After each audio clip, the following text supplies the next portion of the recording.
আসসালামু আলাইকুম। অবিরাম বাংলা সংবাদে সবাইকে স্বাগত জানাচ্ছি আমি চিন্তিয়া হক। শুরুতেই বিআরবি কেবল সংবাদ শিরোনাম। বিএনপির ৪৭তম প্রতিষ্ঠা বার্ষিকী আজ। গণঅভ্যুত্থানের আকাঙ্ক্ষা পূরণে গতানুগতিক ধারা থেকে বেরিয়ে ইতিবাচক রাজনীতির সূচনা করবে দলটি, প্রত্যাশা বিশ্লেষকদের। নির্বাচন বিলম্বে ষড়যন্ত্র হবে বিপজ্জনক, রাজনৈতিক দলের বৈঠকে প্রধান উপদেষ্টা। ফেব্রুয়ারিতেই ভোট, মির্জা ফখরুল। নীল নকশা নির্বাচনের শঙ্কা জামায়াতের, গণপরিষদ নির্বাচন চায় এনসিপি। বাংলাদেশ কৃষি বিশ্ববিদ্যালয় অনির্দিষ্টকালের জন্য বন্ধ ঘোষণা। কর্তৃপক্ষের নির্দেশে মেয়েরা হল ছাড়লেও দাবি আদায়ের লক্ষ্যে ক্যাম্পাসে বিক্ষোভ করছে অনেক শিক্ষার্থী। এবং শারীরিক অবস্থার উন্নতি হলেও মারাত্মক ট্রমাটাইজড ভিপি নূর, জানালেন ঢাকা মেডিকেলের পরিচালক। উন্নত চিকিৎসায় বিদেশে পাঠানোর দাবি গণ অধিকার পরিষদের, হাসপাতালে এনসিপির নেতারা। শুনছিলেন বিআরবি কেবল সংবাদ শিরোনাম, এবার বিস্তারিত। ভিন্ন এক বাস্তবতা আর নানামুখী চ্যালেঞ্জের সামনে দাঁড়িয়ে প্রতিষ্ঠার ৪৭তম বার্ষিকী পালন করছে দেশের অন্যতম প্রধান রাজনৈতিক দল বিএনপি। গণতন্ত্র পুনঃপ্রতিষ্ঠা, জনগণের আস্থা ধরে রেখে অবাধ নিরপেক্ষ জাতীয় নির্বাচন আদায়ের দিকেই এখন দৃষ্টি দলটির। সেই সাথে সব ক্ষেত্রে জবাবদিহিতা নিশ্চিত করার মাধ্যমে বদলে ফেলতে চাইছে পুরনো ধারার রাজনীতিও। বিশ্লেষকরা বলছেন, রাজনৈতিক, অর্থনৈতিক, ভূ রাজনীতির নানা সমীকরণ মাথায় রেখে সম্ভাব্য ক্ষমতাসীন বিএনপিকে অনেক সাবধানে পা ফেলতে হবে।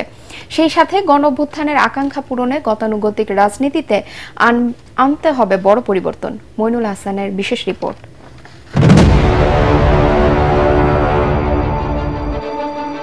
১৯৭৫-এর পট পরিবর্তনের পর রাজনৈতিক শূন্যতা আর চরম অস্থিরতার মুখে দেশ।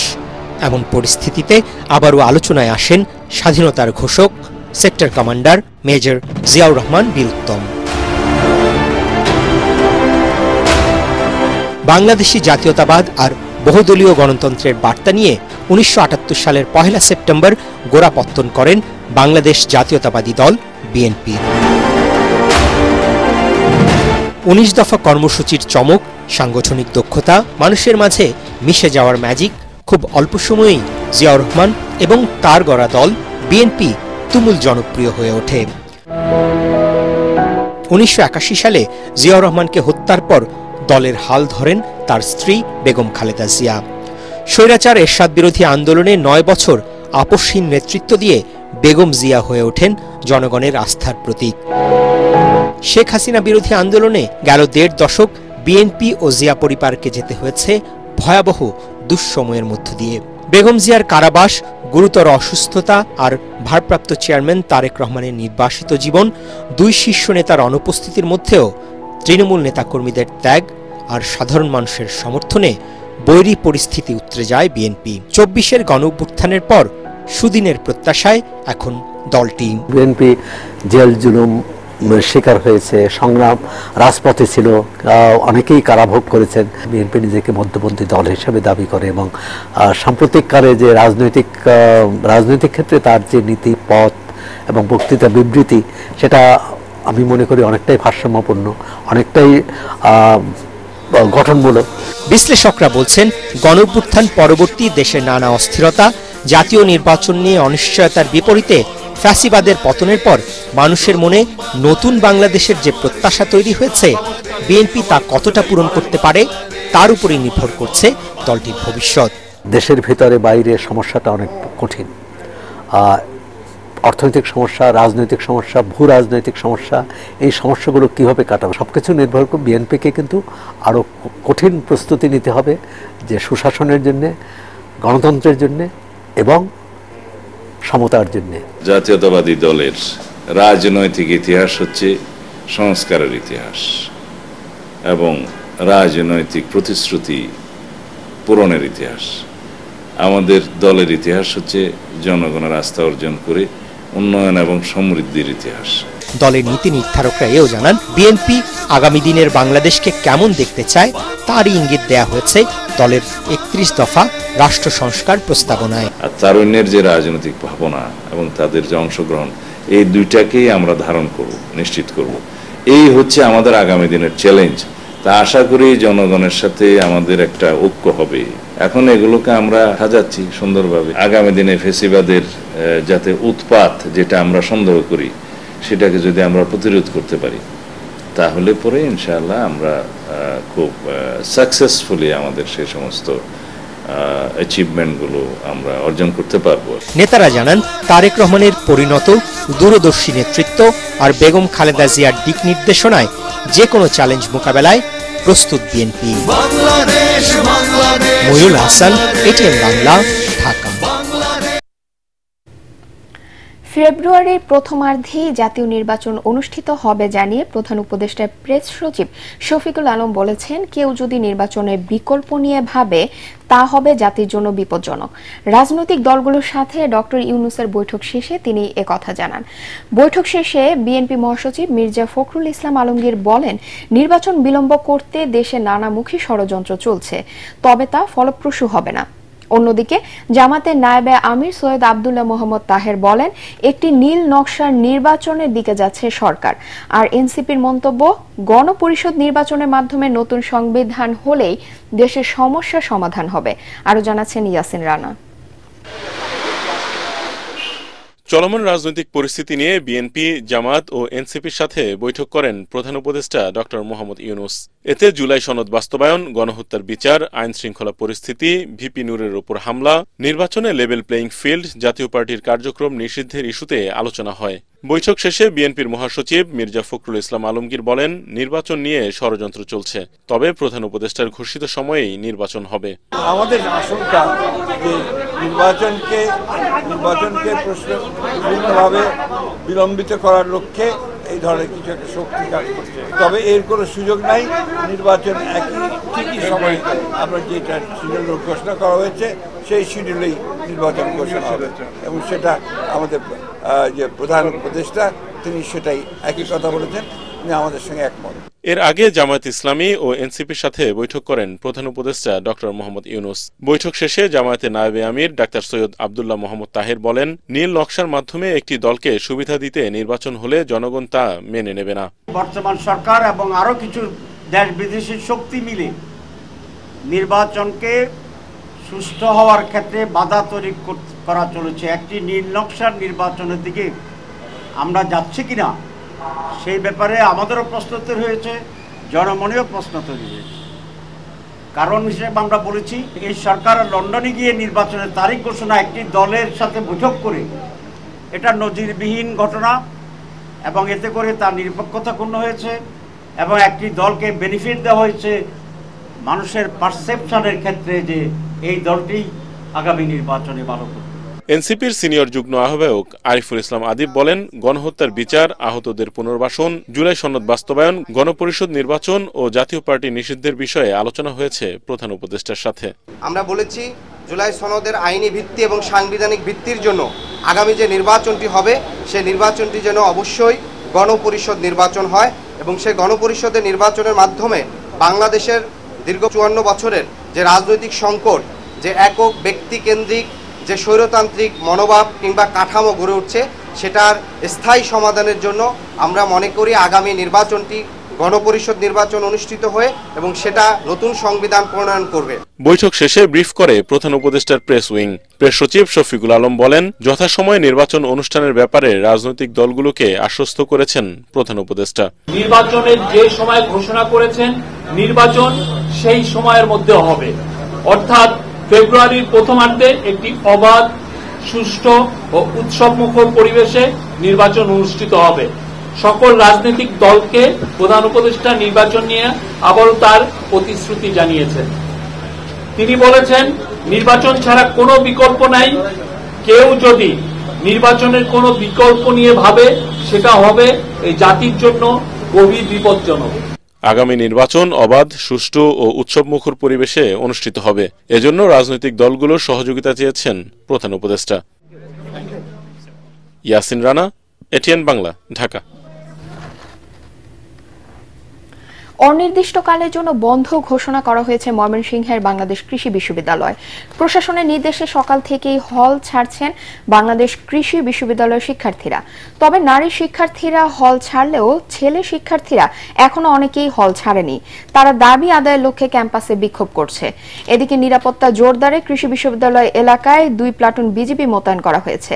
এর আগে গতকাল বেলা 11টায় কৃষি বিশ্ববিদ্যালয়ের একাডেমিক কাউন্সিলর সভার পর উদ্ভূত পরিস্থিতিতে রাত 9:30টায় অনলাইনে জরুরি সিন্ডিকেট সভা হয়।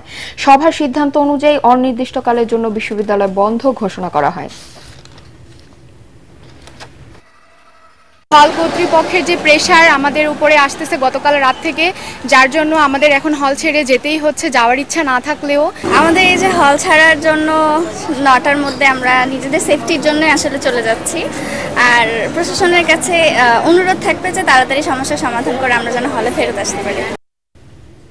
রাজধানী গুলশানে হোটেল ওয়েস্টিন থেকে যুক্তরাষ্ট্রের এক নাগরিকের মরদেহ উদ্ধার করা হয়েছে। তার নাম টেরেন্স আরভেল জ্যাকসন।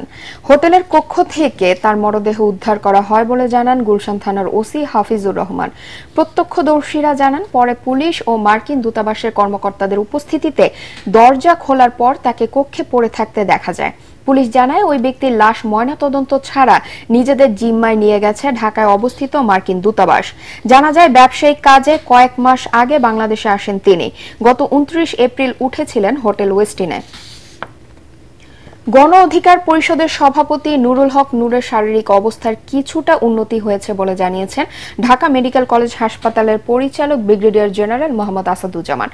দ্রুত তাকে কেবিনে স্থানান্তর করা যাবে বলে আশা করছেন তিনি। তবে দেশে নূরের চিকিৎসায় নিরাপত্তা হুমকির শঙ্কা করছেন তার দলের সাধারণ সম্পাদক রাশেদ খান। তাই তাকে বিদেশ নিয়ে উন্নত চিকিৎসার দাবি জানিয়েছেন নূরের স্ত্রী মারিয়া। এখন উনি ভালো আছেন, তবে একটু যেটা হয় এই ধরনের একটা ব্লান্ট ট্রমা বা এই ধরনের ফ্র্যাকচার হয়েছে কিছু, সেই জন্য ওনার কিছু ব্যথার কমপ্লেন আছে, একটু ঘুমের সমস্যা হচ্ছে। এটাই উনি আমাকে আজকে একটু আগে যখন আমি দেখে আসলাম আমাকে জানালেন। উনি স্টেবল আছেন এবং কথাবার্তা বলছেন বা লিকুইড ডায়েট উনি খেতে পারছেন বা খাচ্ছেন। প্রথমে বলছিল তারা 36 ঘন্টা, তারপরে এখন তারা মানে আমার মিডিয়ার সামনে আসা এজন্যই যে এখন তারা বলতেছে যে 72 ঘন্টা পর ছাড়া আমরা বলতে পারতেছি না। তার মানে ও এখনো শঙ্কামুক্ত না। উন্নত ট্রিটমেন্টের জন্য মানে বাহিরে যাতে ওর চিকিৎসার ব্যবস্থাটা করা হয়। রাতে চীন সফর শেষে দেশে ফিরে বিমানবন্দর থেকে সরাসরি ঢাকা মেডিকেলে নুরুল হক নূরকে দেখতে যান এনসিপির আহ্বায়ক নাহিদ ইসলাম। তিনি ভিপি নূরের দ্রুত সুস্থতা কামনা করেন। একই সাথে হামলায় জড়িত আইনশৃঙ্খলা বাহিনীর সদস্যদের বিচারের দাবি জানান। এ সময় আরও উপস্থিত ছিলেন সার্জিস আলম, নাসির উদ্দিন পাটোয়ারি সহ কেন্দ্রীয় নেতৃবৃন্দ। 3 মাস বন্ধ থাকার পর আজ থেকে মিলবে সুন্দরবনে প্রবেশে অনুমতি। দীর্ঘ সময় বন্ধ থাকায় সুন্দরবনের প্রাণ প্রকৃতি বেড়েছে নিজেদের মতো করে। বনের অভয়ারণ্য সহ পুরো সুন্দরবন জুড়ে নতুন উদ্যমে শুরু হবে জেলেদের মাছ ধরা ও পর্যটকদের আনাগোনা। এরই মধ্যে 11টি পর্যটন কেন্দ্র ও অভয়ারণ্য এলাকাগুলোতে প্রস্তুতি সম্পন্ন করেছে বন বিভাগ। বাগেরহাট থেকে আমিরুল হক বাবুর পাঠানো তথ্য চিত্র নিয়ে রিপোর্ট আরো জানাচ্ছেন আশিকুর রহমান। বন্যপ্রাণী ও মাছের প্রজনন মৌসুম হওয়ায় গত 1 জুন থেকে 31 আগস্ট পর্যন্ত সুন্দরবনের নদ নদী, খাল ও বনে মাছ ধরা ও পর্যটক প্রবেশে নিষেধাজ্ঞা ছিল। এই সময়ে সুন্দরবনের বিভিন্ন অঞ্চলে জেলে ও বনজীবীদের নৌযান চলাচলও বন্ধ ছিল। নিষেধাজ্ঞার কারণে বিপাকে পড়েছিলেন হাজার হাজার জেলে ও বনজীবী। অবশেষে 3 মাস বন্ধ থাকার পর সবার জন্য উন্মুক্ত হল সুন্দরবন। দীর্ঘ সময় বন্ধ থাকায় যেন নতুন করে সেজে উঠেছে ম্যানগ্রোভ বনাঞ্চল সুন্দরবন। শুনশান নীরবতা ও বনজীবী দর্শনার্থী প্রবেশ না করায় মাছ ও বন্যপ্রাণীর বংশবৃদ্ধি পেয়েছে। নির্বিঘ্নে বিচরণ করছে বাঘ, কুমির, হরিণ সহ বিভিন্ন ধরনের বন্যপ্রাণী। করমজল বন্য কুমির প্রজনন কেন্দ্র ও ইকো ট্যুরিজম সেন্টারের অদূরেই বনের করমজল খালের পারে বাসা করে ডিম পেড়েছে একটি মা কুমির। এই 3 মাস বন্ধ থাকার ফলে এই ডিমওয়ালা মাছগুলো কিন্তু তাদের ডিম ছেড়ে দিয়েছে, সুতরাং মাছের সংখ্যা বেড়ে গেছে, এতে কোনো সন্দেহ নাই। এটা বৈজ্ঞানিক মহলে তারা বলছেন এবং তাদের সুপারিশ অনুযায়ী কিন্তু এই সময়টা বন্ধ করা হচ্ছে। সুন্দর করে সব চালু হচ্ছে, ইনশাআল্লাহ আমরা আবার সুন্দরবনে যাব, মাছ টাছ ধরবো। সুন্দরবন উন্মুক্ত, তো আমরা আশা করি বাংলাদেশ সহ বিভিন্ন দেশ থেকে পর্যটক আসবে। প্রতি বছর এভাবে নিষেধাজ্ঞা দিলে বনের পরিবেশ স্বাভাবিক রাখা সম্ভব বলে জানালেন এই বন কর্মকর্তা। করম জলের ঠিক কাছেই, খালের পাশেই কিন্তু আমরা কুমিরকে দেখেছি, সে ডিম দিয়ে সেখানে সে পাহারা দিচ্ছে। অর্থাৎ এখানে যদি লোকজন থাকতো, হইচই থাকতো, ট্রলার থাকতো, বোট থাকতো, তাহলে কিন্তু ও এখানে ডিম দিত না। অর্থাৎ বন্যপ্রাণীর জন্যও কিন্তু একটা নিরাপদ এবং সুন্দর একটা নিরিবিলি পরিবেশ দরকার তার প্রজননে। বন্যপ্রাণীর সংরক্ষণ বা ওর প্রজননে আমরা সহায়তা করতে চাই, যত মানুষ কম যায় সেটাই কিন্তু ভালো। আসলে এর ধারাবাহিকতা বজায় রাখলে বিলুপ্ত প্রজাতির প্রাণীর সংখ্যা বাড়বে বলেও মনে করছেন তিনি। Bureau report, ATN Bangla. জয়পুরহাটে ঠিকাদারের গাফিলতিতে 4.5 বছরেও শেষ হয়নি হাটবাজার উন্নয়নের আওতায় নির্মিত 3টি মার্কেটের কাজ। এতে খোলা আকাশের নিচে ও সড়কের পাশে বছরের পর বছর চলছে ক্ষুদ্র ব্যবসায়ীদের বেচাকেনা। তাদের অভিযোগ, এলজিইডিতে এ বিষয়ে বারবার অভিযোগ করেও কোনো প্রতিকার আসেনি। জয়পুরহাট প্রতিনিধি রফিকুল ইসলাম রফিকের রিপোর্ট, জানাচ্ছেন ফারহিন ইসলাম টুম্পা। গ্রামীণ বাজার অবকাঠামো উন্নয়ন প্রকল্পের আওতায় 2020 সালের 21 ডিসেম্বর কালাইয়ের হারুঞ্জা বাজার, খেতলালের লালাগড় বাজার ও আক্কেলপুর রায়কালী বাজারে 3টি দুতলা ভবন নির্মাণের কাজ শুরু করে এলজিইডি। দরপত্রের মাধ্যমে 7,78,02,590 টাকা চুক্তিতে এর দায়িত্ব পায় মেসার্স মন্ডল ট্রেডার্স। চুক্তি অনুযায়ী 1.5 বছরের মধ্যে কাজ শেষ করার কথা থাকলেও 4.5 বছরে 30% কাজ শেষ করে লাপাত্তা ঠিকাদারি প্রতিষ্ঠান। এতে জায়গা সংকটে বিপাকে হাটের ক্ষুদ্র ব্যবসায়ীরা। এসব ঠিকাদারকে কালো তালিকাভুক্ত করে আইনি ব্যবস্থা নেওয়ার দাবি স্থানীয় ব্যবসায়ী সহ ঠিকাদারদের। খোয়া বালু সবকিছুতে দুর্নীতি করেছে। এই মনে করেন রড নুনে ধরতেছে, রড যা দেওয়ার কথা তাও দেয়নি, রডও তো কম দিচ্ছে। তাহলে আমরা এখন কি করি? আমাদের কথা থেকে মানে ওরা শোনেও না। হাটের দিন করে বসি, তারা আছে 20, 30, 50 খাজনালে চলে যায়। এই দোকানদারেরা অসহায় এবং খুব কষ্টের মধ্যে আছি। আজকে রুটে ভ্যান চলে না, একটা গাড়ি এলে আর একটা গাড়ি যায় না, নিম্নমানের কাজ করে চলে যাচ্ছে। এই সমস্ত ঠিকাদারদের কালো তালিকাভুক্ত করে আইনগত ব্যবস্থা নেওয়া হোক। অভিযুক্ত প্রতিষ্ঠানটির কাজ এর মধ্যে বাতিল হয়েছে জানিয়ে ঠিকাদারের বিরুদ্ধে ব্যবস্থা নেওয়ার কথা জানিয়েছে এলজিইডি। পিআর অনুযায়ী ঠিকাদারের এগেইনস্টে ব্যবস্থা তো জরিমানা হবে। দ্রুত মার্কেটগুলো নির্মাণ করে ক্ষুদ্র ব্যবসায়ীদের ভোগান্তি কমানোর তাগিদ এলাকাবাসীর। Bureau report, ATN Bangla. এবারে আন্তর্জাতিক সংবাদ।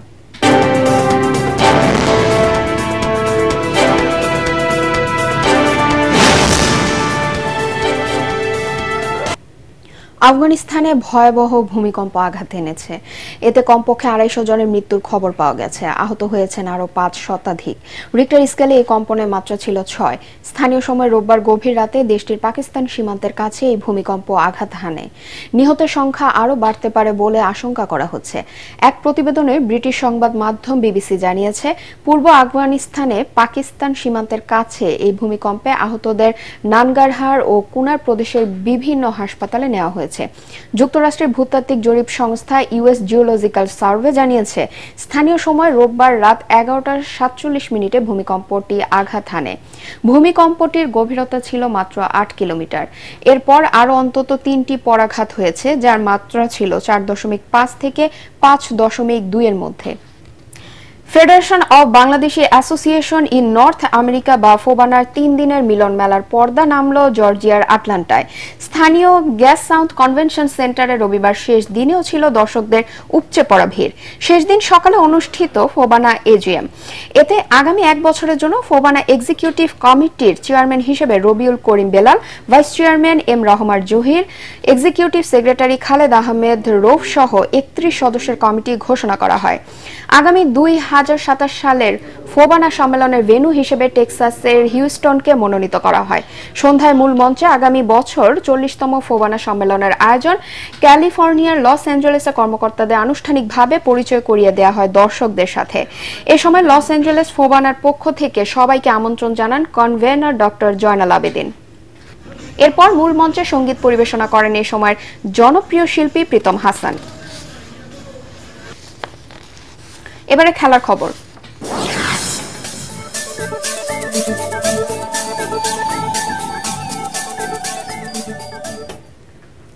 সিরিজ জয়ের মিশনে আজ নেদারল্যান্ডসের বিপক্ষে দ্বিতীয় টি-20 ম্যাচ খেলতে নামবে বাংলাদেশ। অধিনায়ক লিটন দাস রানে ফেরায় খুশি দলের সিনিয়র সহকারী কোচ মোহাম্মদ সালাউদ্দিন। এদিকে দ্বিতীয় ম্যাচ জিতে সমতা আনার পাশাপাশি সিরিজ জয়েরও প্রত্যাশা ডাচ ব্যাটার নোয়াহ ক্রোসের। সিলেট আন্তর্জাতিক স্টেডিয়ামে ম্যাচটি শুরু হবে সন্ধ্যা 6টায়। একটি ঘোষণা, এটিএন বাংলার নাম ব্যবহার করে সাংবাদিক পরিচয়ে কতিপয় ব্যক্তির বিরুদ্ধে সংবাদ সংগ্রহের নামে দেশের বিভিন্ন স্থানে চাঁদাবাজির অভিযোগ পাওয়া যাচ্ছে। এ ধরনের চাঁদাবাজ ও ভুয়া নাম ব্যবহারকারীদের নিকটস্থ থানায় সোপর্দ করার জন্য অনুরোধ জানাচ্ছে এটিএন বাংলা কর্তৃপক্ষ। এছাড়া প্রতিষ্ঠানটিতে সাংবাদিক ও জনবল নিয়োগের ভুয়া বিজ্ঞাপন দিয়ে একটি চক্র প্রতারণা করছে। বর্তমানে এটিএন বাংলায় কোনো ধরনের নিয়োগ প্রক্রিয়া চলছে না। নিয়োগ নিয়ে কারো সাথে আর্থিক লেনদেন না করার অনুরোধ জানাচ্ছে এটিএন বাংলা কর্তৃপক্ষ। শেষ করার আগে বিআরবি কেবল সংবাদ শিরোনাম আরেকবার। বিএনপির ৪৭তম প্রতিষ্ঠাবার্ষিকী আজ। গণঅভ্যুত্থানের আকাঙ্ক্ষা পূরণে গতানুগতিক ধারা থেকে বেরিয়ে ইতিবাচক রাজনীতির সূচনা করবে দলটি, প্রত্যাশা বিশ্লেষকদের। নির্বাচন বিলম্বের ষড়যন্ত্র হবে বিপজ্জনক, রাজনৈতিক দলের বৈঠকে প্রধান উপদেষ্টা। ফেব্রুয়ারিতেই ভোট, মির্জা ফখরুল। নীল নকশার নির্বাচনের শঙ্কা জামায়াতের, গণপরিষদ নির্বাচন চায় এনসিপি। বাংলাদেশ কৃষি বিশ্ববিদ্যালয় অনির্দিষ্টকালের জন্য বন্ধ ঘোষণা। কর্তৃপক্ষের নির্দেশে মেয়েরা হল ছাড়লেও দাবি আদায়ের লক্ষ্যে ক্যাম্পাসে বিক্ষোভ করছে অনেক শিক্ষার্থী। এবং শারীরিক অবস্থার উন্নতি হলেও মারাত্মক ট্রমাটাইজড ভিপি নূর, জানালেন ঢাকা মেডিকেলের পরিচালক। উন্নত চিকিৎসায় বিদেশে পাঠানোর দাবি গণ অধিকার পরিষদের, হাসপাতালে এনসিপির নেতারা। পরবর্তী সংবাদ দেখার আমন্ত্রণ জানিয়ে এখনকার মতো শেষ করছি। এটিএন বাংলা সংবাদ ইউটিউবে দেখতে ব্রাউজ করুন youtube/ATN Bangla News। ধন্যবাদ সবাইকে।